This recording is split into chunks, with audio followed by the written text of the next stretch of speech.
కళ్యాణ్ లేకపోయినా ఈయనకి absolute majority అయితే 134 సీట్స్ వచ్చాయి. కానీ పవన్ కళ్యాణ్ సహాయం పొత్తు లేకపోతే అసలు ఇటువైపు టర్న్ అయ్యేదే కాదు. అది కూడా వాస్తవమే. అందుకని గెలిచిన తర్వాత కూడా పవన్ కళ్యాణ్కి ఇంపార్టెన్స్ ఇచ్చాడు.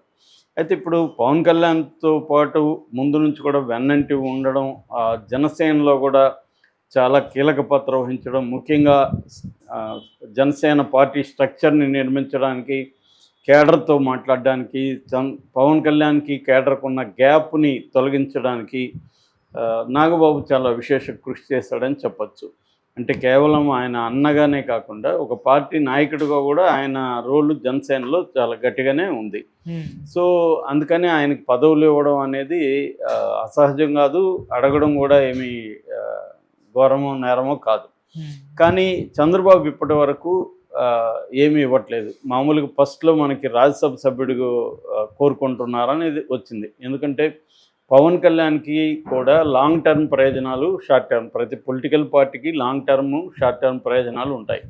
పవన్ కళ్యాణ్కి కూడా లాంగ్ టర్మ్ ఉంటుంది. లాంగ్ టర్మ్ ఉండడం అంటే ఏంటి, సెంటర్తో ముఖ్యంగా బీజేపీ అధినాయకత్వంతో సంబంధాలు మెయింటైన్ చేయాలి. ప్రతి రీజనల్ పార్టీకి కూడా ఢిల్లీలో ఒక స్ట్రాంగ్ లైజనింగ్ చేసేవాళ్ళు కావాలి.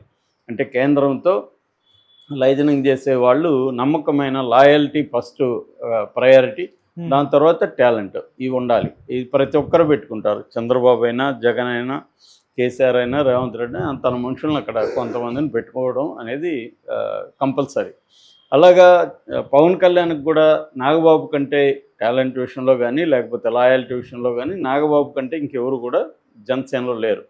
అందుకని పవన్ కళ్యాణ్ ఏం చేశాడంటే నాగబాబుని ఢిల్లీలో రాజ్యసభ పేరుతో ఢిల్లీలో ఉంచుకోగలిగితే, ఆల్రెడీ ఈయనకి 2 పార్లమెంటు మెంబర్స్ ఉన్నారు, నాగబాబు కూడా ఉంటే 3 ఉంటారు పార్లమెంట్లో ఆయనకి.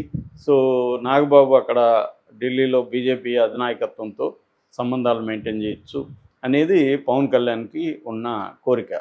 ఇది చంద్రబాబుకి ఇబ్బందికరంగా ఉంది. చంద్రబాబు రాజ్యసభకి ఇస్తే పవన్ కళ్యాణ్ బలపడతాడు. పవన్ కళ్యాణ్ బలపడడం చంద్రబాబుకి ఇష్టం లేదు పార్టీగా. పవన్ కళ్యాణ్ తనకు ఉపయోగపడాలి తప్ప, పవన్ కళ్యాణ్ ఇండిపెండెంట్గా ఎదగి తను రేపొద్దున బీజేపీ పవన్ కళ్యాణ్ కలిసి చంద్రబాబును వదిలిపెట్టి వాళ్ళు పోటీ చేసే పాసిబిలిటీ కూడా ఉంది. దాన్ని మనం ఇప్పుడే కట్ చేయాలి అని చంద్రబాబుకు కూడా ఉండే అవకాశం ఉంది. ఎందుకంటే చంద్రబాబు గోల్స్కి పవన్ కళ్యాణ్ గోల్స్కి మధ్య ఖచ్చితంగా వైరుధ్యం అయితే ఉంటుంది. అది ఎప్పుడు బయటకు వస్తుందనేది తెలియదు, కానీ వైరుధ్యం ఉంటుంది. ఎందుకంటే చంద్రబాబు గోల్ ఏంటంటే నెక్స్ట్ లోకేష్ని సీఎం చేయాలి. తను యాక్టివ్గా ఉన్నప్పుడే లోకేష్ని సీఎం చేస్తే లోకేష్ స్థిరంగా రాజకీయాల్లో సెటిల్ అవుతాడు అనేది చంద్రబాబు గోల్. పవన్ కళ్యాణ్ గోల్ ఏమో ఆల్రెడీ ఆయనకి 55 ఎంతో ఉంది, ఆయన ఆరోగ్యం కూడా అంత బాగాలేదు. ఆయనేమి ఇంకొక 20 ఏళ్ళ తర్వాత సీఎం అవ్వాలని అనుకోడు. ఖచ్చితంగా 5 ఏళ్ల తర్వాత సీఎం అవ్వాలనే టార్గెట్ ఆయనకు ఉంటుంది. పేరుకి చంద్రబాబు 10 ఏళ్ళు ఉండాలి, 15 ఏళ్ళు ఉండాలని చెప్పినప్పటికీ ఆయన మైండ్లో ఖచ్చితంగా అదే ఉంటుంది గోల్. సో కనీసం 5 ఏళ్లలో వాళ్ళు టార్గెట్ పెట్టుకుంటే 10 ఏళ్లలో అయినా సీఎం అవ్వడానికి ఆయనకి ఛాన్స్ ఉంది. సో బీజేపీ హెల్ప్ ఉంది ఆయనకి. ఎందుకంటే బీజేపీ కూడా నెక్స్ట్ 5 ఏళ్ల తర్వాత మళ్ళీ బీజేపీ వస్తుందో తెలీదు. ఇప్పుడున్న లీడర్లు ఏజ్ అయిపోతారు ఇద్దరు కూడా. సో ఈ ప్రాబ్లమ్స్ అంతా పవన్ కళ్యాణ్కి కూడా ఉంటాయి. అందుకని వీళ్ళిద్దరి మధ్య వైరుధ్యం ఉంది కాబట్టి రాజ్యసభ సభ్యుడిగా ఈయన్ని సెలెక్ట్ చేయడానికి చంద్రబాబుకి ఇబ్బంది అన్న మాట వినిపిస్తుంది. లేకపోతే ఇంతకు ముందే ఇచ్చి ఉండొచ్చు. ఇప్పుడు కూడా విజయసాయి రెడ్డి పోస్ట్ ఖాళీ అయింది. కానీ దాంట్లో పెట్టాలంటే చంద్రబాబుకి ఇంకో ప్రాబ్లం ఏంటంటే బీజేపీ ఆ పోస్ట్ అడుగుతుంది. అసలు ఆయన రిజైన్ చేసిందే బీజేపీ కోసం విజయసాయి రెడ్డి. ఎందుకంటే ఈయనకి గవర్నర్ పదవి ఇస్తామని వాళ్ళు హామీ ఇస్తారు కాబట్టి, లేకపోతే ఆయన రిజైన్ చేయాల్సిన అవసరం ఆయనకి లేదు. 3.5 సంవత్సరం ఉంది.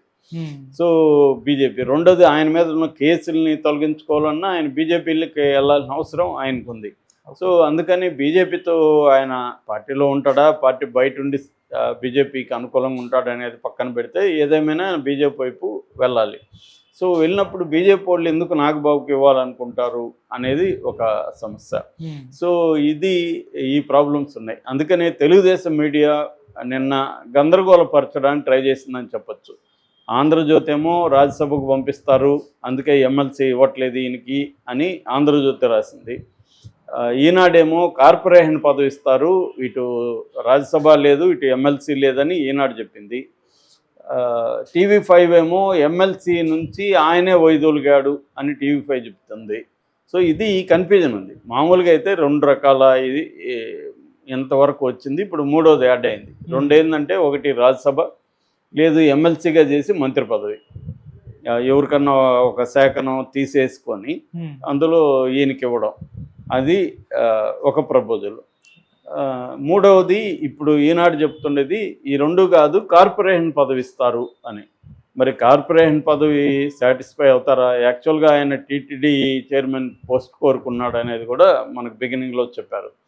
సో అవేవి లేకుండా ఇప్పుడు గుంపులో గోయిందలాగా ఇంకొక కార్పొరేషన్ పదవి ఇస్తే ఆయనకి పెద్ద మార్క్ ఏమి ఉండదు కదా, ఆయన మార్కు చూపించడానికి ఏముండదు. సో ఎమ్మెల్సీగా ఉండి మంత్రిగా ఉంటే ఆయనకి ఇది ఉంటుంది. కాకపోతే ఒకే ఫ్యామిలీలో 2 మంత్రులుగా ఉండడం కరెక్టా జనసేనకి అనేది ఒక చర్చ. అలా అనుకున్నప్పుడు చంద్రబాబు, లోకేష్ ఉన్నారు కదా అనేది ఇంకొకటి. సో ఈ గందరగోళం అయితే నడుస్తుంది.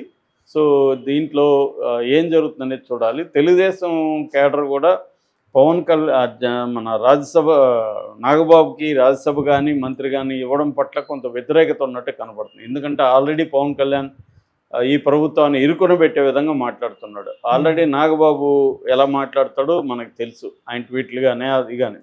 రేపొద్దున ఆయన కూడా ఇరుకుని పెట్టే విధంగా ఇద్దరు తయారయ్యారనుకో, ఇంకా డబుల్ తలనొప్పులు తయారవుతాయి.